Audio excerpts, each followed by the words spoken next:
42 కిలోమీటర్ల tunnel project ప్రపంచంలోనే ఎక్కడా లేదన్నారు సీఎం రేవంత్ రెడ్డి.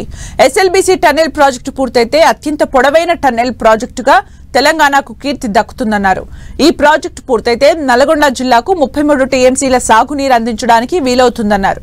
2000 కోట్లతో పూర్తయ్యే ప్రాజెక్టును గత బీఆర్ఎస్ ప్రభుత్వం పట్టించుకోలేదని సీఎం విమర్శించారు. లిఫ్ట్ కోసం ఏటా 500 కోట్లు ఖర్చు చేశారని రేవంత్ తెలిపారు. పెరిగిన అంచనాలతో 4600 కోట్ల రూపాయల ఖర్చుతో ఈ ప్రాజెక్టును పూర్తి చేయనున్నట్టు ఆయన వెల్లడించారు. నాగర్ కర్నూలు జిల్లా అచ్చంపేట మండలం మన్నేవారిపల్లెలో ఎస్ఎల్బీసీ టన్నెల్ పనుల్ని చేపట్టేందుకు ఏరియల్ సర్వే నిర్వహించనున్నారు.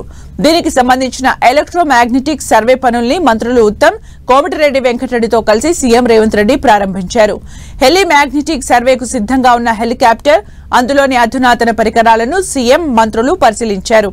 అనంతరం జెండా ఊపి సర్వే హెలికాప్టర్ టేకాఫ్ సిగ్నల్ ఇచ్చారు రేవంత్ రెడ్డి. వారం రోజుల్లో సర్వే నివేదికను అధికారులు అందించనున్నారు.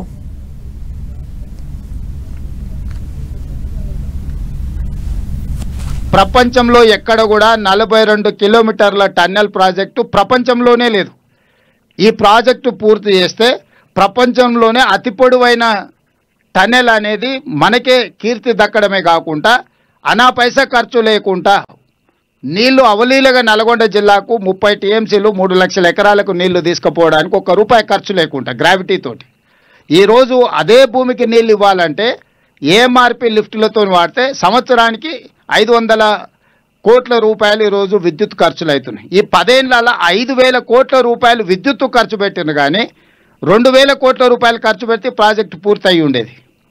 ఈరోజు కూడా పెరిగిన అంచనాలు 20 ఏళ్ల తర్వాత లెక్కేస్తే కూడా 4600 కోట్ల రూపాయలతోని ప్రాజెక్టు పూర్తవుతుంది. అంటే 20 ఏళ్లలో ఈ ప్రాజెక్టు యొక్క అంచనాలు పెరిగింది 2600 కోట్ల రూపాయలు మాత్రమే.